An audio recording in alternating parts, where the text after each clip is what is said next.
Hello and welcome to session. चलिए नया topic start करते हैं और आज हम बात करेंगे रीजनिंग में सीटिंग अरेंजमेंट्स की। नाम से क्लियर है कि यहाँ पे हम क्या बात कर रहे हैं, जो अरेंजमेंट्स है विद रिस्पेक्ट टू सीट्स कि अब वो अरेंजमेंट कैसा हो सकता है। वो किसी भी तरह से, और क्वेश्चन क्या आने वाले हैं कि चार लोग बैठे हैं एक रो में हैं, है ना, या दो रो में बैठे हैं, आमने सामने बैठे हैं, जैसे मर्जी क्वेश्चन आ सकता है। ए के लेफ्ट में बी बैठा है, जो बी है वो राइट में है सी के, तो बताइए उनकी पोजीशन क्या है। ऐसे को सवाल, या वो ऐसा हो सकता है कि टेबल के चारों तरफ बैठे हैं या एक सर्कुलर फॉर्म में बैठे हैं, एक दूसरे की तरफ फेस करके बैठे हैं, है ना। और जो लेफ्ट है, बी के लेफ्ट में ए बैठा है, ए के लेफ्ट में सी बैठा है, तो ऐसे। तो इस तरह के सवाल आएंगे। तो क्या क्या हो सकते हैं सीटिंग अरेंजमेंट में। तो बेसिकली तो हम लॉजिकल अरेंजमेंट की बात करेंगे। और जैसे एक हो सकता है सिंपल सा, कि वो डायरेक्शन आपको कह दे कि आपको, जैसे उसने कोई स्पेसिफाई नहीं किया कि नॉर्थ की तरह साउथ की तरह, बस आपको यहाँ पे लेना क्या ऑप्शन है कि जो लेफ्ट है राइट है उसी के अकॉर्डिंग लेके, जो नॉर्थ हमेशा कहाँ रहेगा, टॉप पे, राइट। अब लीनियर अरेंजमेंट्स की बात कर सकते हैं। लीनियर अरेंजमेंट कि जैसे ये है बस, अब बस में लोग बैठे हैं, ये लीनियर अरेंजमेंट है, सीधा सीधा ऐसे स्ट्रेट, ठीक है। एक यहाँ पे बैठा है, एक उसके पीछे बैठा है, एक उसके पीछे बैठा है, ऐसे चार। तो ये हो सकता है। या हॉरिजॉन्टल मीन्स हॉरिजॉन्टल कह लीजिए, वर्टिकल, जैसे मर्जी आप कह लीजिए। तो इसको हम कह सकते हैं सर्कुलर अरेंजमेंट। जो अभी हम बात कर रहे थे, सर्कुलर अरेंजमेंट किसी भी तरह से हो सकता है कि सारे एक दूसरे को या सेंटर की तरफ फेस कर रहे हैं, या फिर बाहर की तरफ, उनका जो फेस है वो बाहर की तरफ है। तो सवाल ऐसे भी हो सकता है। तो डिपेंड करता है क्वेश्चन क्या है। या फिर इस तरह से आ सकता है कि एक फोटोग्राफ है, उसमें जो लोग हैं, चार लोग हैं, लेफ्ट में ये है, राइट में ये है, जो बी है वो सेंटर में है, तो बताइए सी है वो कहाँ पे है। ऐसे सवाल आ सकते हैं। तो अलग अलग जो है फॉर्मेट इसके हो सकते हैं। पर एक चीज यहाँ पे जो कॉमन वो ये है कि ऐसा कोई फॉर्मूला नहीं है, लॉजिक है, सभी में सेम ही लॉजिक लगेगा। हम कोशिश करेंगे सवाल को समझने की, राइट। जितनी जल्दी सवाल समझ में आएगा उतनी जल्दी ये सॉल्व हो पाएगा। चलिए देखते हैं क्वेश्चन करके। और ये हमारे पास फर्स्ट क्वेश्चन है हमारा। चलिए, अब ये क्या करें, A P R x S और जेड, कितने लोग हो गए, छह हो गए। आर सिटिंग इन अ रो, तो ऐसे रो में बैठे हैं। S and Z are in the center, तो एस और जेड जो है वो सेंटर में है। सेंटर में इसका मतलब क्या है, दो यहाँ पे हैं और दो यहाँ पे हैं, तभी छह हुए ना total. A and P R at the ends. अब जो ए और पी एंड्स पे, तो यहाँ पे ए भी हो सकता है, यहाँ पे पी भी हो सकता है, तो लास्ट में भी या तो ए होगा या पी होगा। तो ए पी इन दोनों में आएंगे ही आएंगे। अब दो बच गए आपके पास। R is sitting left to, sitting to the left of A, कि जो आर है वो ए के लेफ्ट में, अगर ए यहाँ पे है तो लेफ्ट किधर हो गया, इधर, ये लेफ्ट और ये राइट हो गया। तो यहाँ कौन है, यहाँ पे आर है। तो ए के लेफ्ट में आर बैठा है। अगर यहाँ पे मैं ए लिख दूं तो उसके इधर आर होना चाहिए, पर ये तो लास्ट में बैठा है। इसका मतलब यहाँ पे नहीं, ए यहीं पे होगा ही होगा और यहाँ पे पी होगा। यानी कि इस स्टेटमेंट ने ये क्लेरिफाई कर दिया कि ए किधर और पी किधर है। तो अब ये खत्म, पी और ए।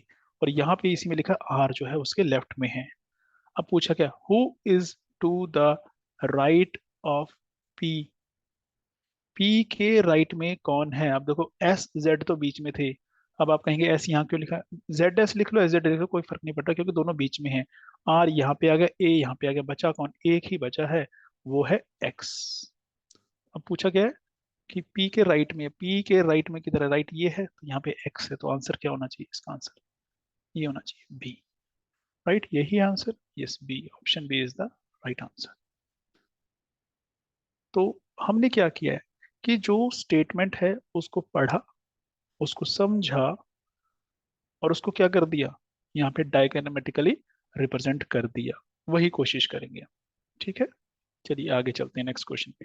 क्वेश्चन क्या कह रहा है, A B C D E, they are sitting on a bench.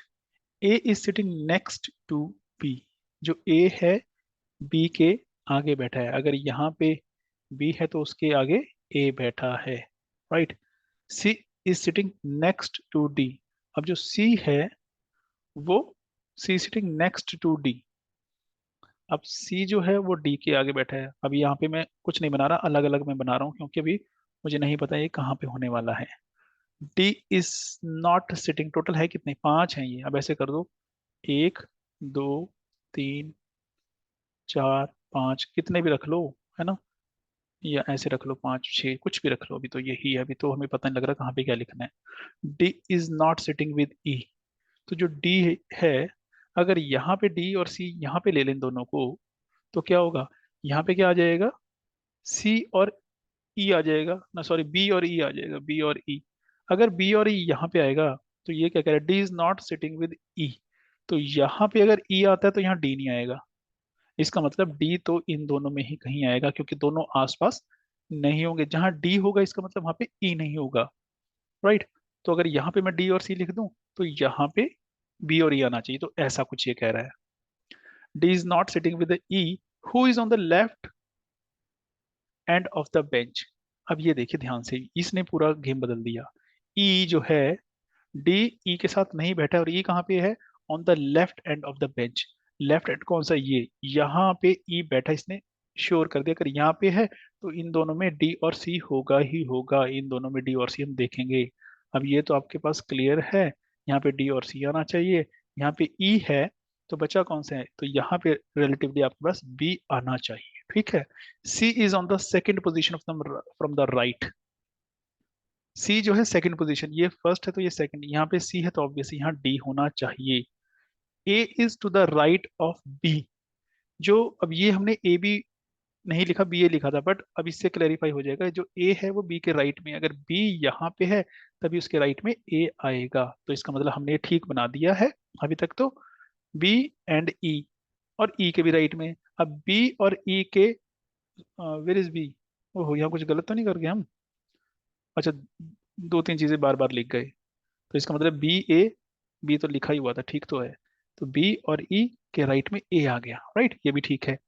A and C are sitting together, और ये भी है, ए और सी इकट्ठे थे, मतलब जो हमने बनाया है ई बी ए सी डी, ये बनाया है। और स्टेटमेंट यही है सारी, अगर डाउट है तो एक बार फिर से पढ़ लेते हैं। ए बी सी डी ई, एक बेंच पे बैठे हैं, ये रहे बेंच, और ये 5 लोग हैं, 3 4 5। A is sitting next to B, ये ठीक है, A is sitting next to B, बिल्कुल ठीक है यहाँ तक तो। C is sitting next to D, जो सी है वो डी के नेक्स्ट है, ये भी ठीक है। D is not sitting with E, D यहाँ पे है और ई यहाँ पे है, तो ये बिल्कुल ठीक है। ई जो है is on the left end of the bench, ये लेफ्ट एंड है और ये यहाँ ई बैठा है, बिल्कुल ठीक है। C is on the second position from right, अब ये लेफ्ट है ये राइट है, तो सेकेंड पोजिशन पे सी है, बिल्कुल ठीक है। A is to the right of B and E, जो ए है वो बी और ई दोनों के राइट में है, बिल्कुल ठीक है। A and C are sitting together, A और सी एक साथ बैठे, बिल्कुल ठीक है। What is the position of, in which position A is sitting, A कहाँ पे है, सेंटर में है, सेंटर मतलब बी और सी के है बीच में, तो बी और सी के बीच में ये ऑप्शन हमारे पास आ रही है, तो यही आपका आंसर होना चाहिए, राइट। डब्ल्यू तो लिखो। अब मुझे लगता है इसमें कोई कंफ्यूजन आपको नहीं होना चाहिए, आसान है, पर अगर स्टेटमेंट समझ में आ जाए तो। नेक्स्ट क्वेश्चन देखते हैं, यहाँ पे क्या है, सर्कुलर जो है वो शेप आ गई है। अब ये क्या कह रहा है, P Q R S T U V W, कितने लोग हैं, 3 4 6 7 8, 8 लोग हैं, are sitting around the circle and are facing the centre.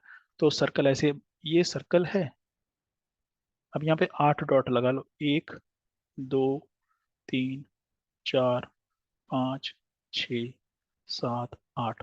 अब सारे कहाँ देख रहे हैं, इस सेंटर पे देख रहे हैं, ठीक है। P is second to the right of T, अब कहीं भी T ले लो, कहीं भी ले लो, ये लो मैं T यहाँ ले लेता हूँ, जो P है इसके राइट में है, पर कितना, ये लेफ्ट है और ये इसका राइट है, तो राइट सेकंड है, ये फर्स्ट है, तो यहाँ सेकंड आ जाएगा, यहाँ पे कौन आ चाहिए, P। Who is neighbour of R and V, जो T है it is neighbour of R and V, तो T के साथ में यहाँ पे R और V होने चाहिए, तो यहाँ पे R या V होगा, यहाँ पे R या V दोनों में से एक होगा, तो ये दोनों यहाँ पे होने चाहिए।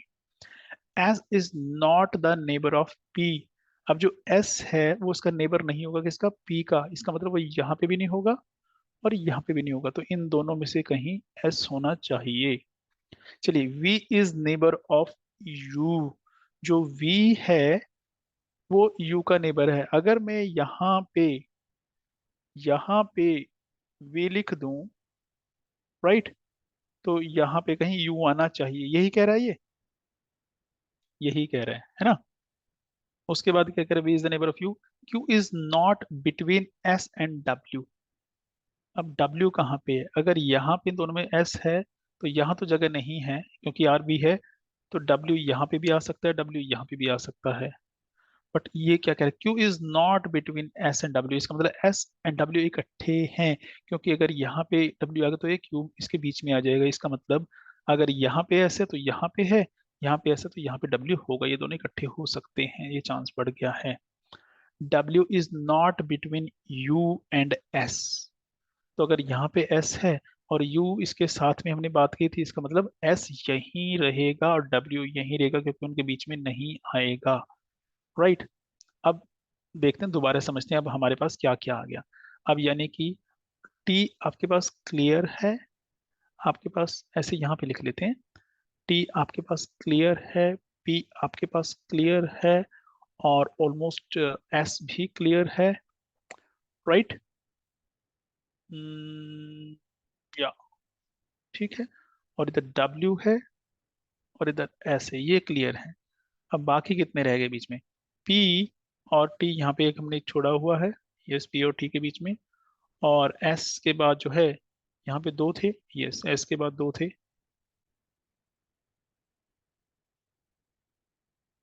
राइट। कितने हो गए, 1 2 3 4 5 6 7 और एक यहाँ पे 8। ये चीजें अब हमारे पास हैं, राइट। अब देखते हैं, P is second to the left, P is second to the right of T, तो बिल्कुल ठीक है, ये हमने लगा ही दिया है। जो टी है neighbour of R and V है, राइट। अब यहाँ पे अब मैं ऐसे कह सकता हूँ, जो टी है वो आर और वी का नेबर है, तो ऐसे भी तो हो सकता है कि अगर टी ये है तो इधर आर और इधर वी हो, तो यहाँ पे हम आर लिख देंगे क्योंकि वी तो इसके साथ में था, तो यहाँ पे वी आ जाएगा। S is not the neighbour of P, जो एस है वो पी का नेबर नहीं है, बिल्कुल दूर दूर है, ठीक है, ये भी आ गया, ये भी आ गया। V is the neighbour of U, जो वी यहाँ पे, तो यहाँ पे यू आ जाएगा, क्योंकि अगर यहाँ पे वी लिखता तो ऑब्वियस है उल्टा हो जाता। बचा कुछ, एस बचा है तो, नहीं एस नहीं बचा, पी, क्यू बचा है क्या, हाँ क्यू, तो क्यू यहाँ लिख दीजिए। Q is not between S and W, Q जो है सर डब्ल्यू के बीच में नहीं है, बिल्कुल ठीक है। W is not between you and S, W जो है सर यू के बीच में नहीं है, यानी कि हमने जो बना दिया, ये सीटिंग अरेंजमेंट बना दिया है। अब क्या कह रहा है, which two of the following are not neighbours, ये सवाल अब शुरू होता है। ये क्या है, बेसिकली डायरेक्शन है कि सवाल करना कैसे है, इसको समझिए, और अब सवाल पूछेंगे वो आपसे। तो सवाल क्या है कि कौन जो है इकट्ठे नहीं बैठे हैं, आर और वी इकट्ठे बैठे हैं कि नहीं बैठे हैं, अब ये देखिए, आर कहाँ पे है, वी नहीं, बिल्कुल। यू और भी इकट्ठे बैठे हैं, बिल्कुल है, ये दोनों नेबर हैं। आर और भी इकट्ठे बैठे हैं, आर और पी, ये भी आर और पी इकट्ठे बैठे हैं, और तो ये भी बैठे हैं, ये भी बैठे हैं। डब्ल्यू क्यू, क्यू डब्ल्यू, ये भी इकट्ठे बैठे हैं, तो आंसर क्या होना चाहिए, ए, आर बी इसका आंसर, यही आंसर है, ठीक है, बिल्कुल।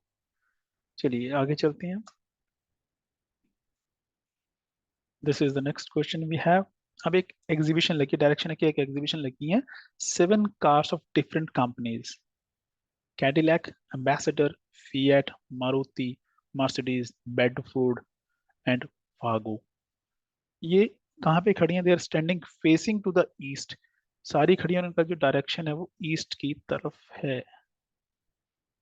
ये लीजिए, 3 5 8 है ना भाई, जगह ही नहीं है, ये लीजिए ऐसे कर दिया, 8 है ना, सॉरी 7, ठीक तो था। अब Cadillac is next to the right of Fargo, अब जहां पे भी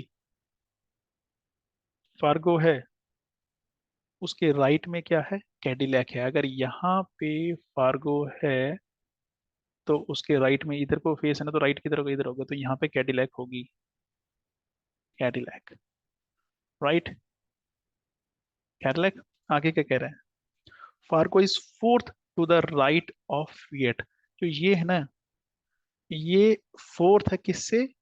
फिएट से, यानी कि फोर्थ, थर्ड, सेकंड, फर्स्ट, और यहाँ पे क्या आ जाएगा? फिएट आ जाएगा। राइट, बीच में 1 2 3 कार और हैं, तो ये भी हो गया। Maruti car is between ambassador and Bedford. अब यहाँ पे तीन है। राइट, अब ये कह रहा है जो मारुति है वो एम्बेसडर और दोनों के बीच में है। तो 1 2 3 4 5 6, तो इसके बाद तो एक ही कार बचती है, तो दोनों के बीच में तो आ नहीं सकते, तो यहीं पे बीच में क्या आएगी? यहाँ पे होनी चाहिए मारुति, और उसके ऊपर क्या होना चाहिए आपका? वो चाहे एम्बेसडर हो या बेडफोर्ड हो, यहाँ भी एम्बेसडर हो या बेडफोर्ड हो। राइट, ऐसे होगा यहाँ पे। ये भी हो गया। Fiat which is third to the left of Ambassador. अब यहाँ पे इसने क्लैरिफाई कर दिया कि जो फिएट है एम्बेसडर के लेफ्ट में तीसरी है, इसका मतलब यहाँ पे तो बेडफोर्ड आएगा और यहाँ पे एम्बेसडर आएगा। तो अब इसको ऐसे बना लूंगा मैं, ये बने ही हुआ है यहाँ, तो ठीक है। फिएट है, फिर बेडफोर्ड है, फिर मारुति है ना, एम्बेसडर है, फार्गो है, कैडिलैक एक बच गई, मर्सिडीज तो वो लास्ट में लिख दो। अब ये हो गया हमारा डायरेक्शन। अब सवाल देखते हैं क्या है। Which of the following statement is correct? अब ये क्या कह रहा है? Maruti is next left of Ambassador. अब एम्बेसडर कहाँ पे है? ये, तो जो मारुति है इसके लेफ्ट में है, बिल्कुल है, ये लेफ्ट में है और ये नीचे राइट है, तो ये बिल्कुल ठीक है। इसका मतलब ये आंसर ये होना चाहिए, बट आगे भी देख लेते हैं कहीं हम गलती तो नहीं कर रहे। आगे कह रहा है Bedford is next left of fiat. Fiat कहाँ पे? ये इसके लेफ्ट पे ही है, तो यहाँ पे कौन है? कोई भी नहीं है, तो ये गलत है। Bedford is at one end, end पे है, एंड पे तो फिएट है या मर्सिडीज है, जो यहाँ पे है मर्सिडीज है, तो इसका मतलब ये भी गलत है। ठीक है, उसके बाद क्या है? Fiat is next second to the right of Maruti. Maruti कहाँ पे है? फिएट कहाँ पे है? अब ये क्या कह रहा है? Right of Maruti. राइट कहाँ पे मारुति का? इधर, तो ये भी गलत है। तो आंसर एक ही बचता है, A. So this is the answer, because this is the correct statement in this question. Right, next question की तरफ पढ़ते हैं। डायरेक्शन देखने इनमें हमें सबसे पहले 6 दोस्त हैं, P Q R S T and U are sitting around a hexagonal. अब ये होता है हेक्सागोनल, जो बेंजीन रिंग हम पढ़ते थे। राइट, टेबल है, ईच एट वन कॉर्नर, तो हर कॉर्नर पे एक पंछी बैठा है, P Q R S T वाला। एंड आर फेसिंग सेंटर, तो सेंटर की तरफ सारे देख रहे हैं of the hexagonal. P is second to the left of U, कि यू जहां भी बैठा है ना, मान लीजिए यू यहाँ बैठा है, यहाँ मान लीजिए, तो क्या है? पी जो है उसके लेफ्ट में है, पर सेकंड स्टेप में है, तो लेफ्ट ये हो गया, राइट ये हो गया, तो ये लेफ्ट है, तो ये फर्स्ट होगा, तो सेकंड, तो यहाँ पे क्या होना जाएगा? पी आ जाएगा। क्लियर? राइट, चलिए। उसके बाद Q is neighbour of R and S. जो क्यू है, अगर मैं यहाँ पे क्यू लिख दूं तो वो आर और एस का नेबर नहीं हो पाएगा, यहाँ पे लिख दूं तभी, तो इसका मतलब क्यू यहाँ पे आएगा, तो यहाँ पे या तो आर आएगा या एस आएगा, यहाँ भी आर आएगा या एस आएगा, वो अभी हमें क्लियर नहीं है। राइट, तो ये भी स्टेटमेंट हो गई है। आगे, टी जो है सेकंड है to the left of S. S जहाँ पे भी है, टी उसका सेकंड है। अब यहाँ तो जगह नहीं है, तो टी यहाँ पे आएगा, तो इसका मतलब अगर ये लेफ्ट है सेकंड में, तो इसका मतलब यहाँ पे एस आएगा और यहाँ पे आर आएगा, तो ये पोजीशन बन गई P R Q S U T. अब पूछा क्या है इसने? Which one is sitting opposite to P. अब पी कहाँ पे है? ये, तो पी के सामने कौन बैठा है? पी के सामने ये बैठा है, कौन है? एस। तो आंसर क्या है? D. So D is the correct answer. Right, बड़े आसान आसान सवाल है ना? ये तो डिपेंड करता है किस लेवल का क्वेश्चन पूछा जा सकता है, बट ऐसे ही रहते हैं। पंजाब में तो ऐसे ही आते हैं, बाकी तो कुछ भी कह सकते हैं, अलग अलग स्टेट में अलग अलग लेवल पे टीसीएस पोजीएस में तो थोड़े से टफ हो जाते हैं, यहाँ पे नहीं होंगे। आगे क्वेश्चन क्या है? डायरेक्शन क्या है? In class there are 7 students including boys and girls. अब कौन है स्टूडेंट के नाम? A B C D E F G. कितने हो गए? 7 स्टूडेंट हो गए। कहा ये इसने 7, they sit on 3 benches, a bench 1, bench 2, bench 3, right? 1 2 3, ये 3 benches, such that at least 2 students on each, तो यहाँ पे एटलीस्ट 2 स्टूडेंट बैठेंगे ही बैठेंगे, ठीक है, 2 बैठेंगे। आगे उसने क्या कह दिया, and at least 1 girl at each bench. हम ऐसे करते हैं, गर्ल को एक रिंग से रिप्रेजेंट करते हैं, बॉय को एक स्क्वायर से कर लेते हैं, और हमने ये कहाँ देखा था, ब्लड वाले क्वेश्चन में, ब्लड रिलेशन वाले क्वेश्चन में।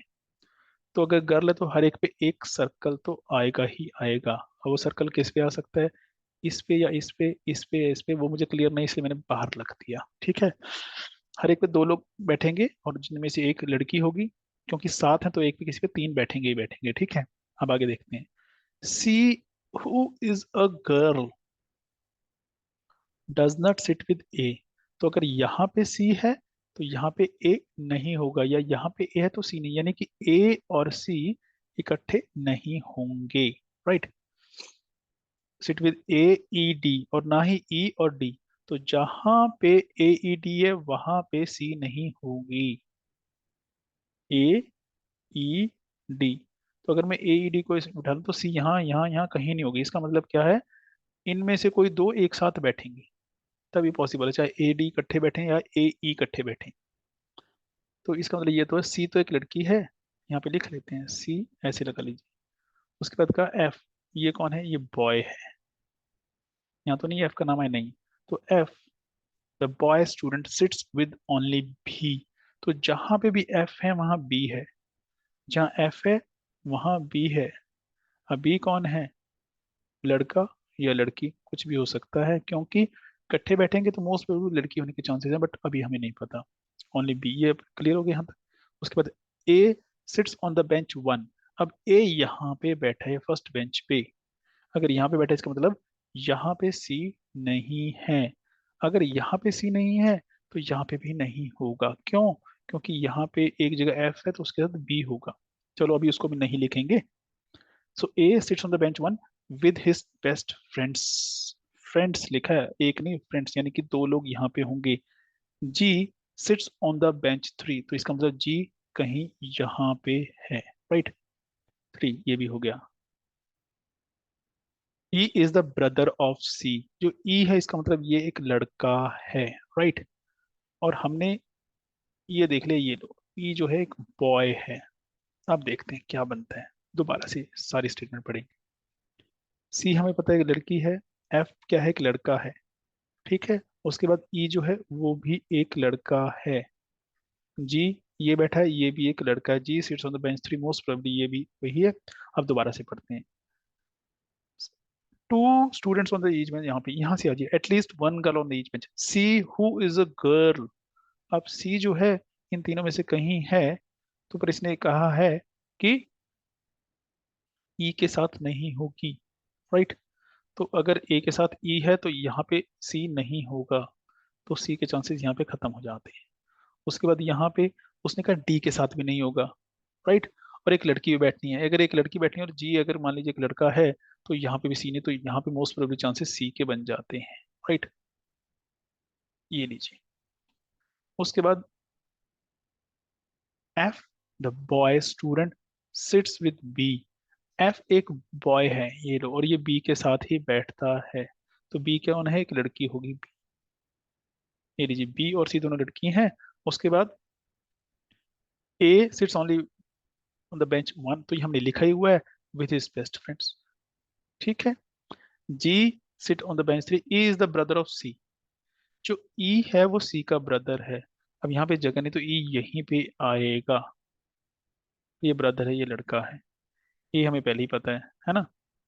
चलिए अब बचा कौन, ए बी सी, डी नहीं है, तो यहाँ पे क्या होना जाएगा, एक डी और आ जाएगा, और वो लड़की होगी, क्योंकि एक लड़की आना जरूरी है, क्योंकि ये भी बॉय है ये भी बॉय है, तो यहाँ पे एक लड़की होगी। तो ये बन गया। अब ये है कि how many girls are there out of the 7, right. अब यहाँ पे एक चीज कंफ्यूजन है, जी का भी हमें नहीं पता है, तो कितने, 3 तो है ही है, तो 4 भी हो सकते, 3 या 4 है, तो इसका आंसर क्या होना चाहिए, B. So B is the correct या बेस्ट पॉसिबल जो इसका आंसर है वो बी है। चीजें कंफ्यूजन क्रिएट कर सकती हैं, मुश्किल नहीं, राइट। अभी एक क्वेश्चन और देख लेते हैं, राइट। इसके अलावा तो उसमें है नहीं कुछ, मुझे लग रहा है इट्स वेरी आसान ना। क्वेश्चन पढ़ते हैं, फिर देखते हैं क्या आंसर होना चाहिए। 5 friends, Deepti, Bhagya, Ramya, Sushil, Akash, request Sujana their friend to take their photograph. ठीक है। Bhagya, who is the attention seeker. अब फोटोग्राफ के लिए देख लीजिए, तैयार हो जाइए, फोटोग्राफ का क्वेश्चन है। Bhagya attention seeker is always in the middle of Ramya and Deepti. कि अगर यहाँ पे भाग्या है तो एक तरफ राम्या और एक तरफ दीप्ति होगी, तो यहाँ राम्या और यहाँ दीप्ति ऐसे भी हो सकता है, कुछ भी हो सकता है। चलिए, there is no one to the left of Akash. कि जहां पे भी आकाश है उसके लेफ्ट में कोई नहीं है, राइट। कि अगर यहाँ पे आकाश है तो उसके लेफ्ट में कोई नहीं होगा। अब इसको हम देखेंगे बाद में। Ramya always stand next to Sushil. कि अगर ये राम्या है तो सुशील के बाद में इसका नंबर होगा, राम्या नेक्स्ट टू सुशील, है ना। There is no girl between two boys. अब ये भी चीज देखने वाली है। Who is at the extreme right end in the photograph. अब हमने क्या बनाया, हमने बनाया सुशील बना दिया है हमने। उसके बाद हमने बना दिया राम्या, लिखा है यहाँ पे। उसके बाद हमने क्या लिखा है, भाग्या लिखा है हमने। उसके बाद क्या लिखा है, डी डी दीप्ति का है। क्योंकि यहाँ पे मेल फीमेल का क्या, तो हमें कंफ्यूजन ना हो इसलिए हम लिख रहे हैं। बचा कौन, आकाश बच गया। अब उसने क्या कहा था आकाश के बारे में, there is no one to the left of Akash. Akash के लेफ्ट में कोई नहीं होना चाहिए, तो इसका मतलब आकाश कहाँ पे होगा, सुशील के साथ में होगा। ये लीजिए, आकाश, तो सुशील, राम्या, ऐसे कर लेते हैं भाग्या एंड दीप्ति। किसी ने कुछ और भी कहा था, there is no girl between two boys. दो बॉय के बीच में लड़की नहीं होनी चाहिए, बिल्कुल ठीक है यहाँ तक तो चलो। तो होपफुली ये हमारा जो है बन गया है। पूछा क्या उसने, who is the extreme right end in the photograph, right. अब यहाँ पे एक्सट्रीम राइट पे कौन है, यहाँ पे दीप्ति है, तो इसका आंसर जो है दीप्ति होगा। सिंपल सा है। पर मैंने कैसे लिया है, मैंने ऐसे लिया है कि जब हम फोटो खिंचाने के लिए खड़े हुए तो मैं सामने देख रहा हूँ और इधर से फोटो क्लिक हो रहा है और ये ऐसे खड़े हैं। अगर इसको मैं फोटो हाथ में पकड़ के देखूंगा तो ये सारा उल्टा हो जाएगा। उल्टा का मतलब आकाश जो है वो इधर आ जाएगा, क्योंकि जो जिसको हम राइट ले रहे हैं वो फोटोग्राफ में हमें लेफ्ट नजर आएगा, हमारा लेफ्ट फोटोग्राफ का राइट होता है, राइट। तो इस तरह से जो कुछ क्वेश्चन है जो आपको प्रैक्टिस करनी है, कोशिश करें इनको करने की। जितनी आप कोशिश कर लेंगे, है ना, जितनी आप प्रैक्टिस कर लेंगे उतना आसान हो जाएगा। प्रैक्टिस नहीं करेंगे थोड़ा सा मुश्किल लग सकता है, पर रीजनिंग इतना परेशान हमें नहीं करती है जितना क्वांट कर सकता है। तो प्रैक्टिस कर लीजिएगा, ये चीजें आसान लगने लगेंगे, राइट। डाउट है तो कमेंट कर दीजिए काइंडली, है ना, किसी भी क्वेश्चन में आपको लगता है कि थोड़ा सा डाउट है हमें। चलिए, तो आज के सेशन में इतना काफी है, फिर मिलेंगे, तब तक thank you very much, good luck.